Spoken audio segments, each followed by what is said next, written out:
Assalamualaikum warahmatullahi wabarakatuh. Selamat pagi. Kami dari kelompok Al-Iman akan menjelaskan tentang kalimat. Sebelum kami jelaskan, ini adalah poin-poin yang akan kami jelaskan. Pengertian kalimat, ciri-ciri kalimat, unsur-unsur kalimat, struktur kalimat, jenis-jenis kalimat.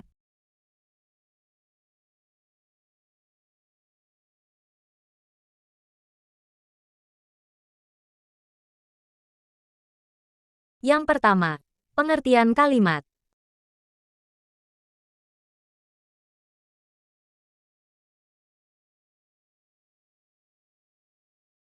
Apa itu kalimat?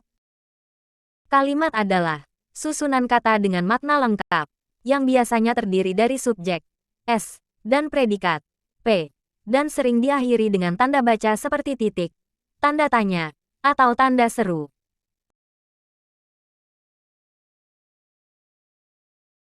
Yang kedua, ciri-ciri kalimat.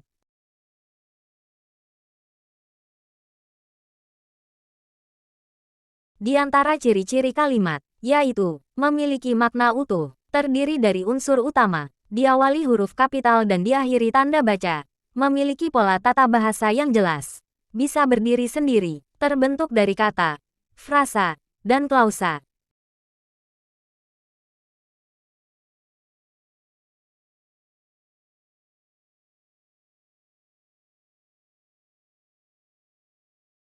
Satu, memiliki makna utuh. Maksudnya, kalimat harus menyampaikan makna yang jelas dan lengkap.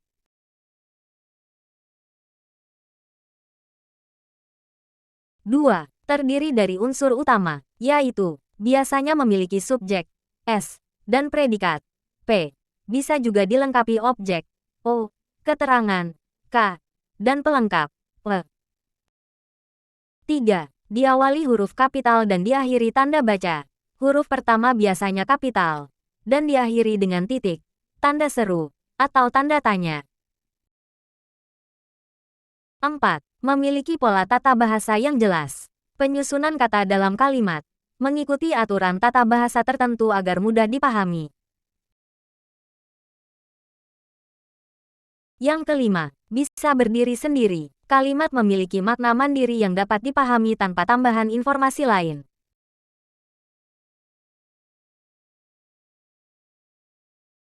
Yang terakhir, terbentuk dari kata, frasa, klausa, struktur yang terbentuk dari kata, frasa, dan klausa yang berfungsi menyampaikan makna yang utuh.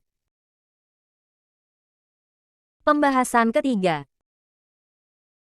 Unsur-unsur kalimat.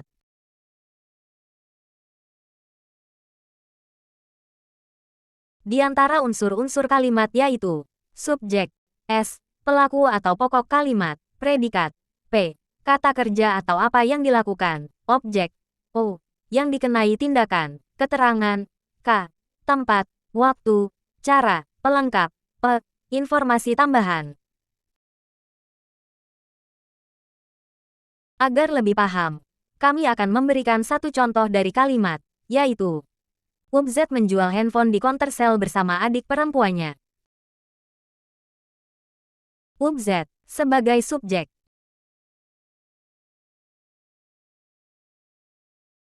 Menjual, sebagai predikat.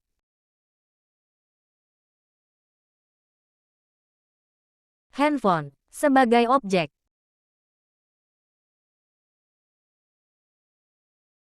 Di counter sale, sebagai keterangan. Adik perempuannya, sebagai pelengkap.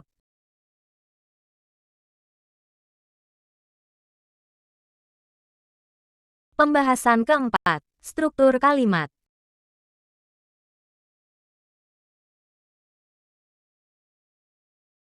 Apa itu struktur kalimat? Struktur kalimat yaitu kalimat terdiri dari subjek, S, predikat, P, dan bisa ditambah objek, O, pelengkap, pel, atau keterangan, K.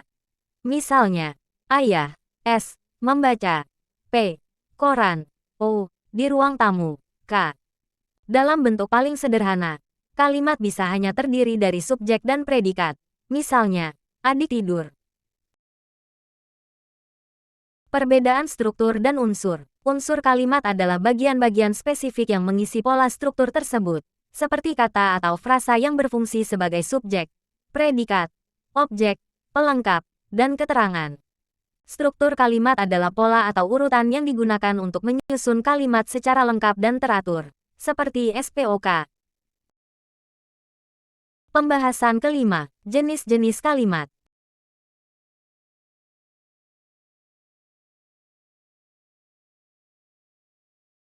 Jenis-jenis kalimat terbagi menjadi 6 yaitu jenis kalimat berdasarkan penyampaiannya, jenis kalimat berdasarkan frasa, jenis kalimat berdasarkan isinya, jenis kalimat berdasarkan subjeknya, jenis kalimat berdasarkan struktur, jenis kalimat berdasarkan tujuan, jenis kalimat berdasarkan penyampaiannya, kalimat langsung. Menyampaikan ucapan langsung seseorang. Ditandai dengan tanda petik. Kalimat tak langsung. Menyampaikan kembali ucapan orang lain tanpa tanda petik.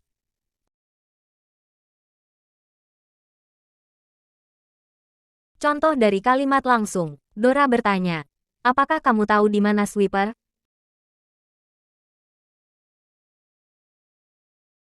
Contoh dari kalimat tidak langsung. Amel mengatakan bahwa ia akan pergi ke perpustakaan besok.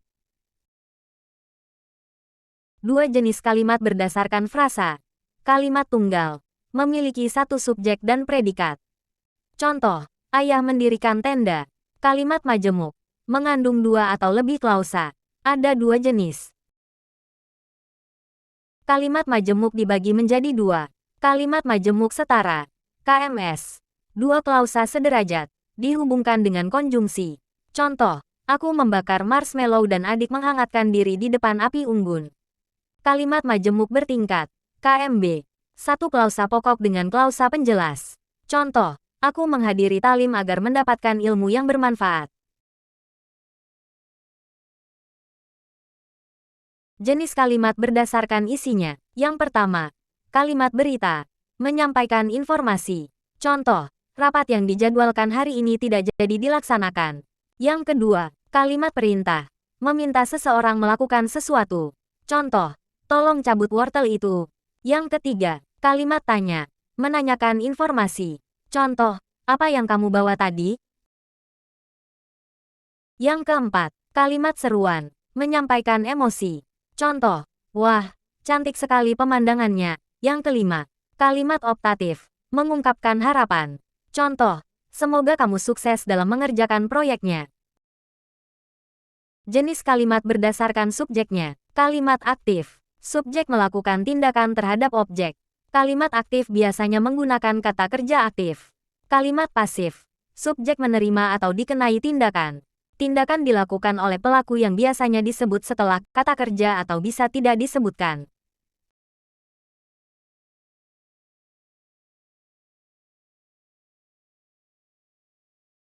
Contoh kalimat aktif. Ayah mendaki gunung. Subjek, ayah. Melakukan tindakan. Mendaki. Terhadap objek, gunung. Contoh kalimat pasif. Gunung itu didaki oleh ayah. Subjek, gunung itu. Menerima tindakan. Didaki. Yang dilakukan oleh pelaku, ayah.